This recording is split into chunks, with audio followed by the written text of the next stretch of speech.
The scenario: an active shooter is on a rampage in Edward Hospital. Thankfully, this is just a drill, coordinated between Naperville Police, Fire, and Edward Hospital.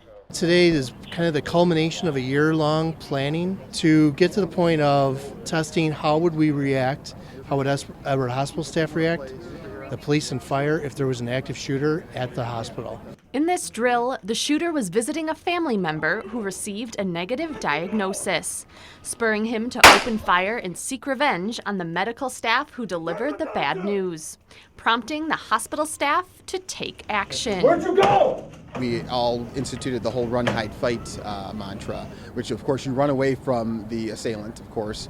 You find a place to hide in place if you can, and then fighting is that last ditch thing that you have to do to try and protect yourself and protect patients if you can.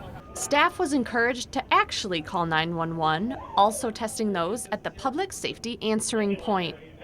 The shooter, who is really a training officer with the Naperville Police Department, barricaded himself in a room while pretend victims were spread throughout the ward to better test the emergency personnel's response. We had several controllers, both police, fire, and Edward Hospital staff that were making sure everybody was safe. And then we just watched and see how our staffs responded to such a threat, and they did a great job. Help! Help! Help! This drill was pretty realistic, shooting blanks into the air and at individuals, having people moulage that they're having traumatic injuries from being shot. Police and paramedics had to treat the wounded while also pursuing the threat. A little too real. I had my heart racing. It was scary. It was actually very scary that the thought of this could actually happen. But we're prepared. Eventually, police were able to evacuate hospital staff and detain the shooter.